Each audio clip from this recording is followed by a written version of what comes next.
Hi, friends, and welcome to another episode of your Bish Therapist podcast. And today's episode is going to be a bite-sized bish. And honestly, it's going to be a little bit of a brief bite-sized bish, and I'm going to tell you why.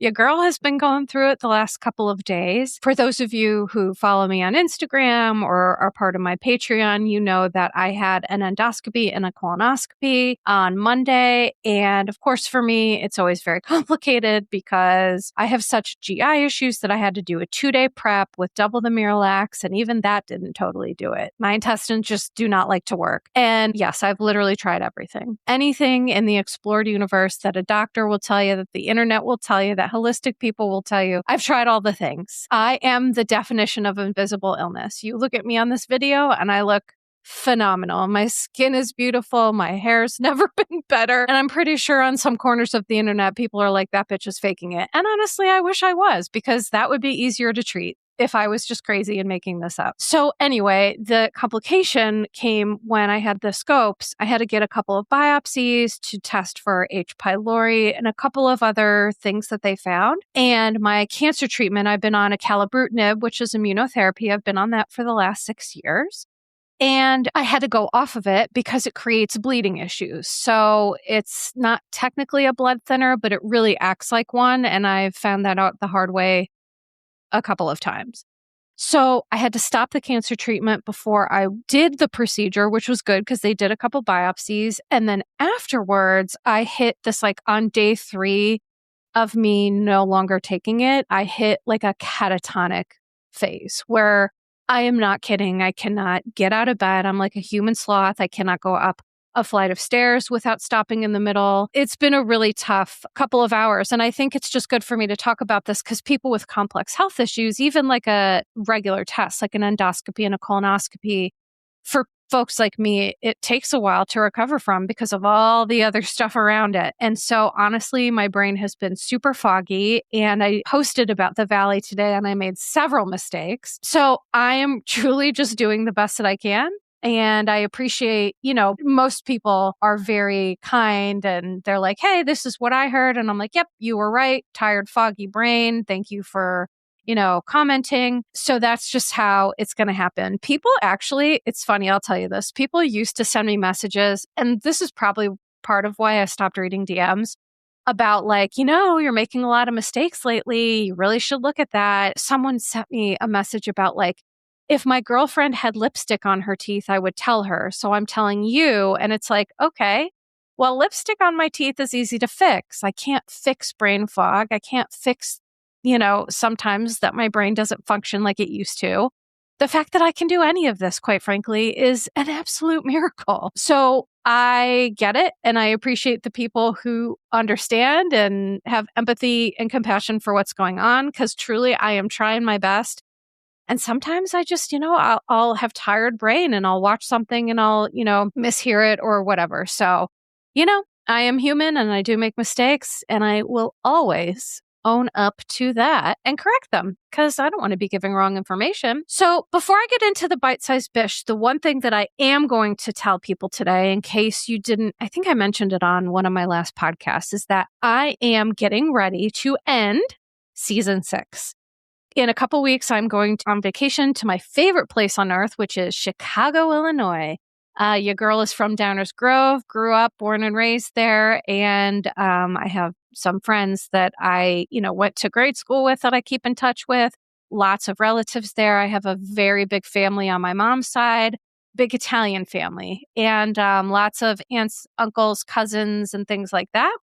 So I am really looking forward not only to seeing them and to going back home and eating one of the best things about going to Chicago, by the way, is the food. And I know, because I'm from there, all of the good places to get food. And I'm going to tell you something.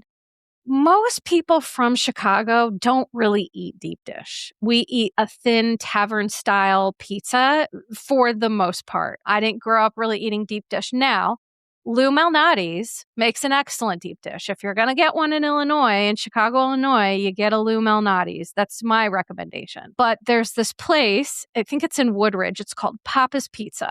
And just a shout out for anyone who knows Papa's Pizza. They make the best pizza. They have wonderful fried chicken and they make a great Italian beef. And if you don't know what an Italian beef is, woo, I feel bad for you. Italian beef is a Chicago specialty. It's kind of like a French dip, but cooler and better. And it's like absolutely one of my favorite things to eat. So I'm trying to get my insides back in some sort of condition to be able to endure the festival of foods that I will be eating when we go to Chicago. So anyway, I not only will I be taking a break to go on vacation, when I come back from vacation, I will be starting an infusion, which I am extremely stressed out about. So essentially what's happening is that I'm already on immunotherapy for a chronic lymphocytic leukemia, a forever cancer that, there's medical technology has never been better. But unfortunately, if I just had CLL, honestly, my life would be great. But I have a very complex health picture with a lot of systemic disease, again, that you would never know it to look at me. So being on immunotherapy for 6 years and having a history of being on chemotherapy, it's taken a toll on my body. Not all people can afford to be medication free. I need this to keep me alive. And so is it toxic? Yes. Does it have side effects? Sure. But if I didn't do it, I would literally not be here talking to any of you. So you got to do what you got to do is my point. The infusion that I'm going to be getting, it's called rituximab, and it's actually an immunotherapy used to treat the kind of cancer that I have, but it's also used in extreme cases for folks who have unchecked autoimmune disease. I have Sjogren's syndrome. I have Raynaud's disease. I have mixed connective tissue disease, and my endoscopy showed that I had inflammation in my stomach and maybe I'm having some autoimmune gastritis. I'm not completely sure about that. So the point is, your girl's fucked up. Okay. And my hope is that this infusion, even though I'm very nervous about it, and by the way, I'll share this with you all. The reason I'm nervous about it is because of my history. So I got sick when I was 17. I grew up in Downers Grove, but when I was 17, my parents moved me from Downers Grove, Illinois, the coolest place on earth, to Hazleton, Pennsylvania, the armpit of the East Coast. And then when we moved here, so I didn't have any friends, I didn't know anybody, I got sick, and nobody listened to me, and doctors misdiagnosed me, and I ended up with ovarian cancer stage 3C, and I was told that I probably would not survive. And so when I started my treatment for my chemotherapy for that first cancer, my first infusion, I had an anaphylactic reaction where I literally stopped breathing and pass out. My face, it was like someone was strangling me from the back. Like literally I could not get air. My face turned like red as a tomato and I had this insane anaphylactic reaction. So for me, that was that's just one incident of medical trauma that leads me to have complex PTSD. It's just one factor of it. But going in for this infusion, even if, I'm pre-treating with Benadryl and Tylenol and all these other things, and I'll be in a hospital setting, there is just unfortunately, because of complex PTSD, my brain is always going to have a very hard time managing these types of things. And so my husband's going to be going with me. I'm going to be using all the coping skills and techniques in my toolbox. And one thing I will share with you for folks who have a lot of medical trauma, the one thing that happens with people with complex PTSD in general, especially medical trauma, we have what's called emotional flashbacks. So an emotional flashback is that you feel an emotion in the moment that is exactly the same as a terrifying emotion that you had in the past. So my technique, and this is what I recommend for people, is to remind myself, this is now, not then. I am an adult in charge of my healthcare. I am safe, I am secure, and I have surrounded myself with people who can help and hear me. And that truly, between that and deep breathing, that is what I use to manage the medical PTSD. Because guess what? When I went in for my colonoscopy and endoscopy, she tried to get a vein and couldn't. And by the way, I have the easiest veins in the world. I could phlebotomize myself, okay? And then the sounds and the lights and the flurry of activity, it all is triggering to me, all of it. And being hooked up to monitors and seeing, that I've gotten really good at feeling the anxiety and being able to tell myself, okay, this is now, not then. This is different. I'm an adult. I'm in charge of me. that really for me has been a game changer. And I don't believe in gatekeeping information. So for people listening to this with complex health issues, emotional flashbacks, complex PTSD, that is my number one recommendation. Breath work and then grounding and reminding yourself that the emotions feel the same, but it's not the same situation because your brain will go up, up and away and will carry with that. So that's the other thing. It's like with all this medical stuff, my brain does get a little hijacked. As you can tell today, I'm anxious and I'm talking a mile a minute. And Brady's probably like, oh my God, what is going on? This is just what happens to me. And again, it's all invisible. I function super well. I know how to manage it. And so people sometimes really have a hard time understanding. And so this is why I share this, right? I share my experience, strength, and hope. So with that being said, I just need a break. For this season of the podcast, I will end up doing, I think, 56 episodes. I have never done this many episodes in a season, and it is thanks to Brady and Lindsay. I'm going to be honest. They're both not only like my emotional supports, I run things by them. They are very, very helpful to me, but especially Brady. I could not do any of this without you. And I'm just super excited to have Brady as a part, as well, the only other part of Team Bish. Because I think people forget that it is literally me and my phone. It's me and my phone, me and my mic, me and my computer, which, by the way, I just realized is super old and I need to get a new one. I was having issues with recording and I was talking to Brady about it. He's like, well, how old is your computer? I was like, it's from 2018. And he was like, woof. So for season 7, I am definitely coming back. Don't worry. There's going to be a couple of little changes to the show. I'm going to be doing a little bit of an intro. Maybe we're going to add some music. Listen, me and Brady, we are working together to bring your Bish therapist to a higher level. I just want to do it slowly, respectfully, in a way that makes sense for all of us. And, I really do get worried every season that like I'm going to shut it down and people aren't going to come back. And every season you come back. And so this is just like my yearly love letter to the listeners because truly, with all the stuff that I've been through in the past year, which has just been an enormous amount. I feel like I have not gotten a break. But that's just life sometimes, right? Nobody ever said that life was supposed to be fair. So I have to keep reminding myself, like, it's okay. I can do hard things, which, by the way, is what I tell the kids and my husband. It's just like a good reminder to remind ourselves that, like, okay, sometimes life is hard and we can do hard things. It's not fun, but we can do it. So the long meandering point of this is that I am very excited to come back. And I also am very excited to take a break. So for people who miss me when I'm gone, there are 2 major ways that you can support me. The one way is all the people listening to this podcast. Thank you all. Truly, I still cannot believe that I have such a supportive, wonderful group of people, not only from the US, lots of listeners from other countries. And I just want to say thank you. While I'm gone, if you want to support me, there are 2 ways to do that. You can go to my Patreon, and for less than a cup of Starbucks coffee, you can subscribe to get ad-free content, video content. And while I'm gone, this is the major benefit of Patreon. When I'm gone, I will continue to post things to Patreon. So bonus content, episodes from listeners, questions that they ask, specific things tailored to Patreon. I'll give updates about my health and things like that. So that is one way. But guess what? I also understand that the United States is fucked up, shall we say. And so the prices of things have never been higher. People are struggling. And I totally understand if that is not a viable option for you. Respect. The other thing you can do to support me is when I come back, listen and tolerate the ads. There are 2 ways that I make money. I'm going to be completely transparent with this. I make it from Patreon, from people signing up for Patreon. And when people listen to the free podcast, they put in the ads for me. And I just let them put in as many as they want because those are the ways that I make money. And so while I understand paying for Patreon is not the way for everybody, tolerating the ads, I mean, you can fast forward through them, but tolerating them is, what helps me make money there. So for everybody who does that, thank you so very much.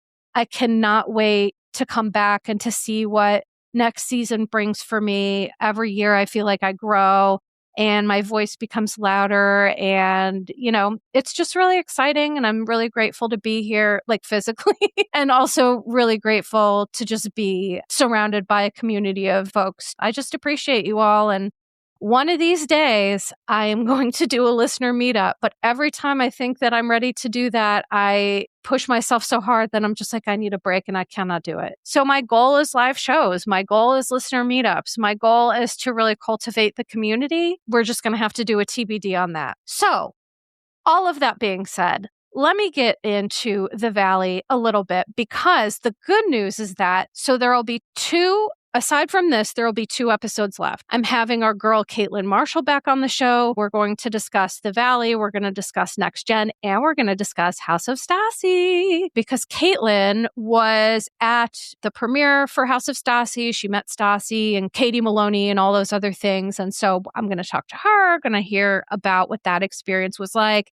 And then we're going to talk a little bit about that.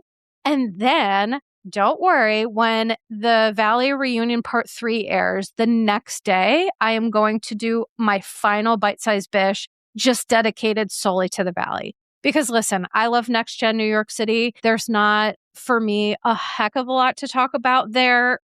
For last episode, I love that they went to BravoCon.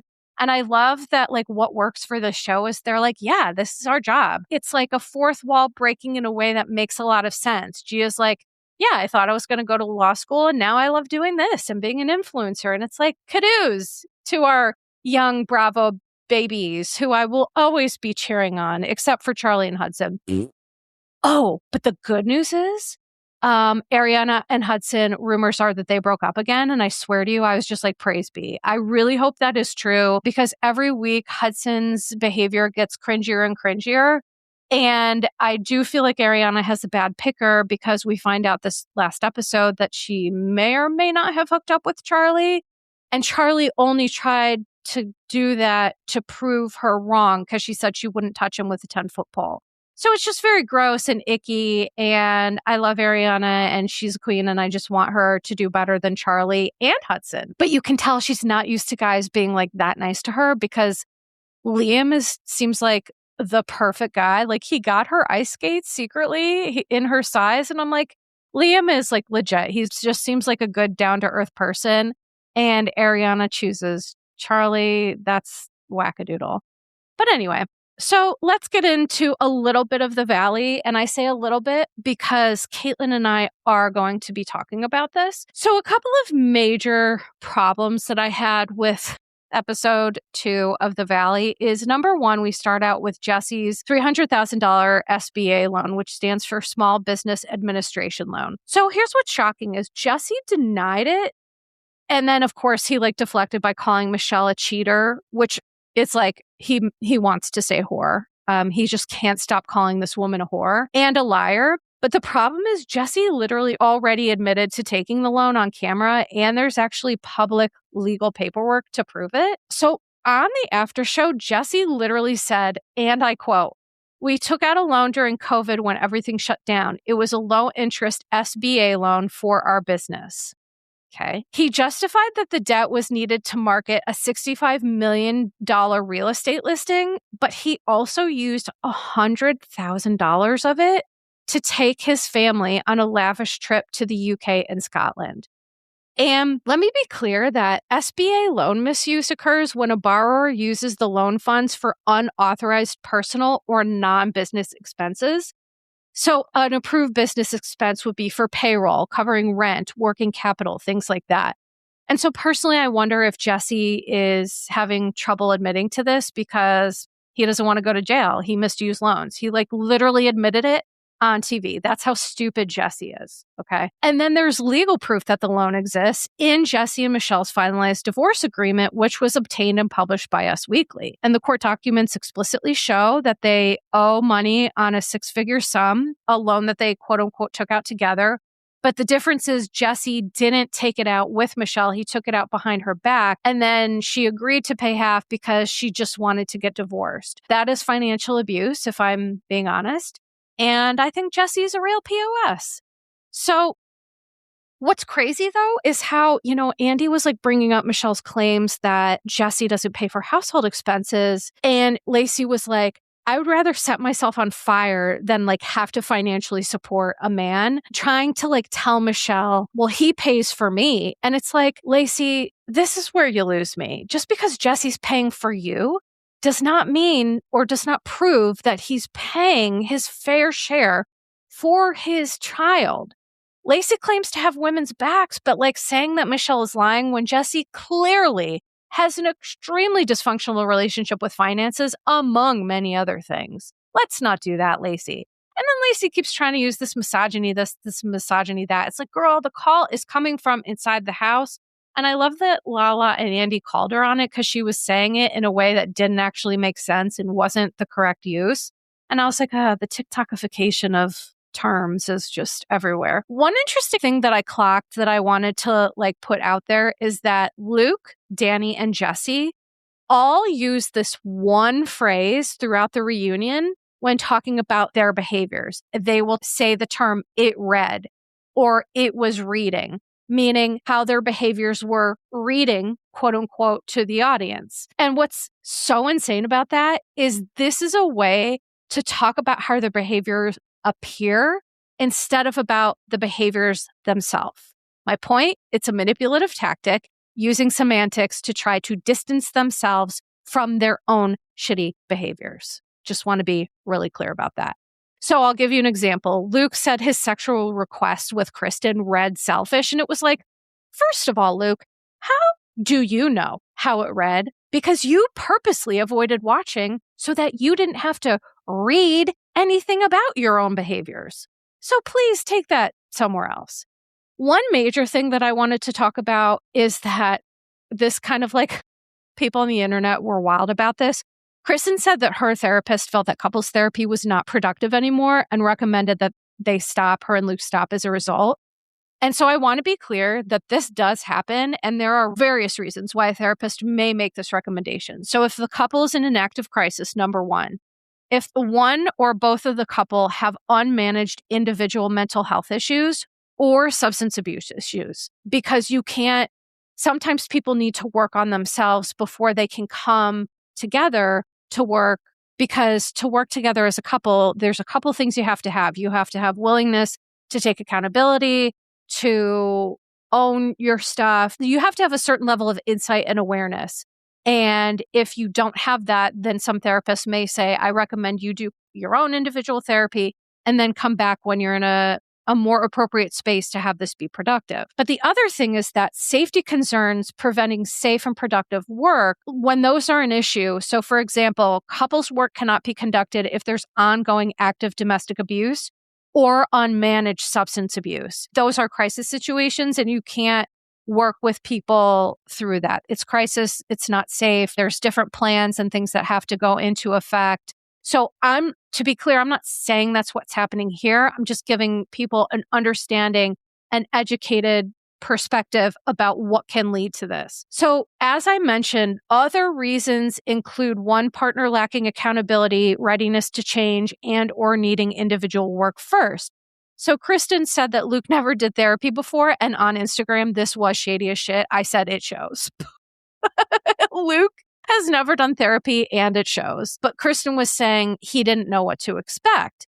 But what I think she means, I kind of read between the lines, this is just my interpretation. I think she means that Luke expected to be right.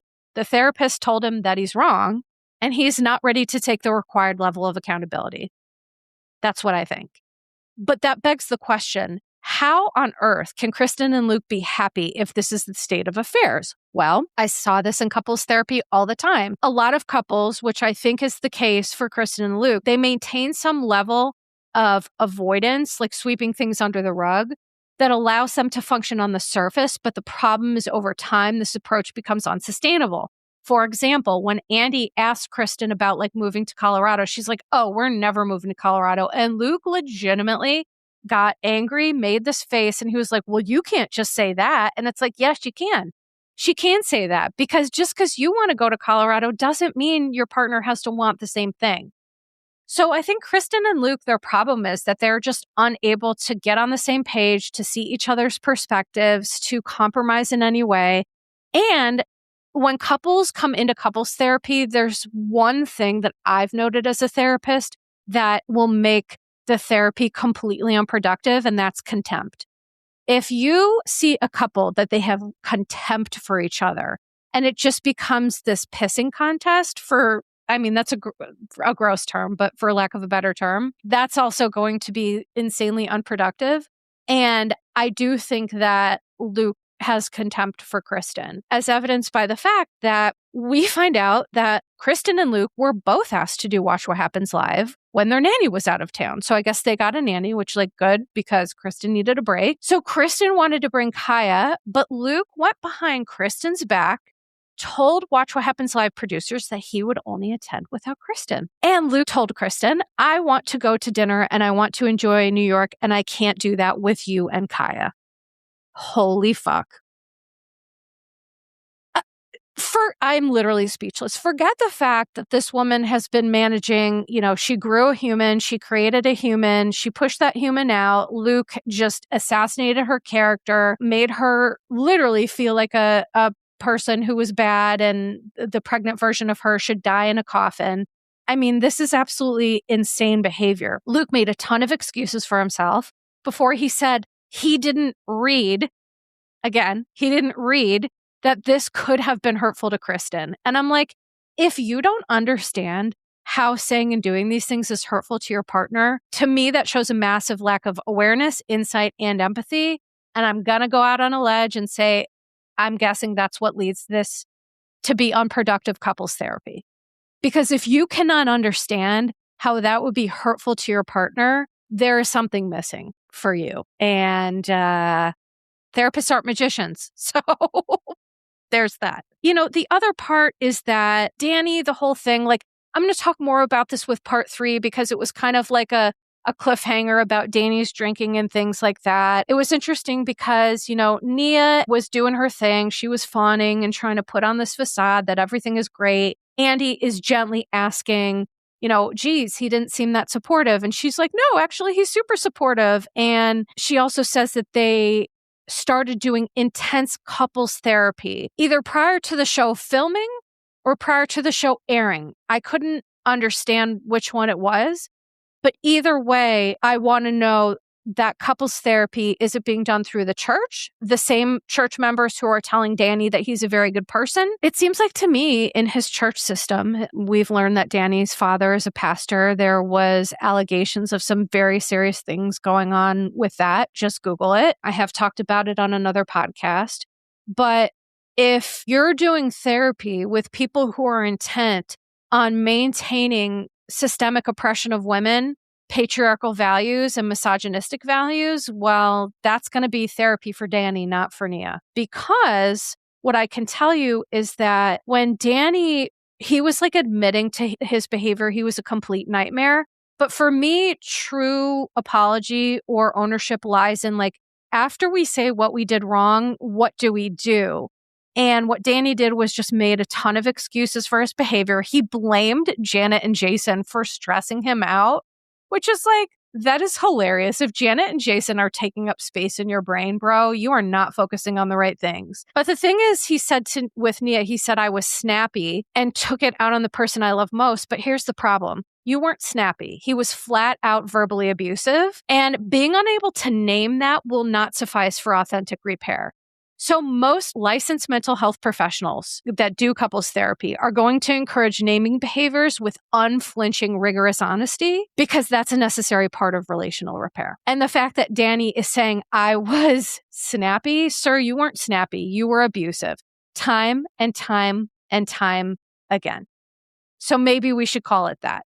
So until Danny is able to own that, to me, he hasn't taken accountability. And then it ends with, Danny talks about getting death threats. And, Janet, this is how I know Janet's a good person because she cried with him and she said, I'm sorry. This shouldn't happen to you. She knows what it's like. She wasn't like, I don't like you, so therefore it's fine.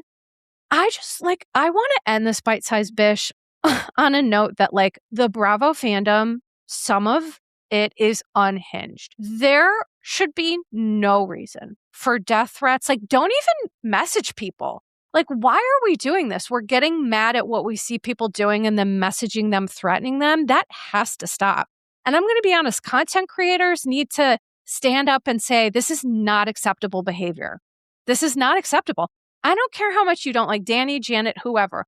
Who gives us the right to talk like that to other people and to terrorize people like that? People who are doing that, they need to close their phone or computer, go to therapy, and figure out why they're doing that, because that is absolute unhinged insanity. And it should never happen. I hope that Danny heals. I hope that Danny does look at his relationship with alcohol. I will talk about that next week. But to wish someone dead, that's insane. He has a family. He has children. He has a wife who love him. Like, I hope Danny grows and he changes. That's what I hope. I hope everyone grows and changes on these TV shows. And I just think that, like, we have to remember we're watching a show. These people are humans. They are real people. And we don't get to treat them like that. And I know I'm preaching to the choir because people who listen to this are not going to be the people who do that, but it's just a really important thing to acknowledge. So I think the world would truly be a better place if we all tended to our own garden, first and foremost. Like, forget what other people are doing. Why do people care about that? Focus on you, your household, your garden, your home, keeping your side of the street clean. That is the recipe for happiness. So that is going to be it for me today. Thank you for listening to this slightly unhinged and rapidly spoken bite-sized bish. Just a reminder, you can go to my Patreon if you would like to join that. It's patreon.com/yourbishtherapist, BISH. You can also go to Instagram @yourbishtherapist.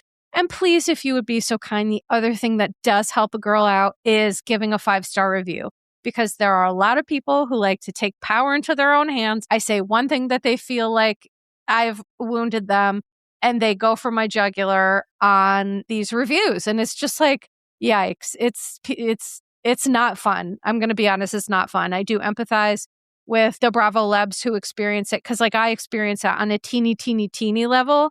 I cannot imagine what it is like for them. So let's just remember, we're all humans who are having a hard time. And I think kindness can make things a little bit easier for us all. So for today, I'm going to send love to you and yours and say ta-ta for now. Disclaimer. Posts are not intended to diagnose, treat, or provide medical advice. Your Bish Therapist is for entertainment and informational purposes only. The podcast, my opinions, and posts are my own and not associated with past or present employers, any organizations, Bravo TV, Greyheart Productions, or any other television network. The information in YBT podcast and on its social media is provided for general informational purposes only and is not intended to diagnose or treat. Please do not act or refrain from acting based on anything you read, see, or hear on YBT podcast or associated social media. Communicating with YBT via email and or social media does not form a therapeutic alliance. Melissa, operator of YBT, is unable to provide any therapeutic advice, treatment, or feedback.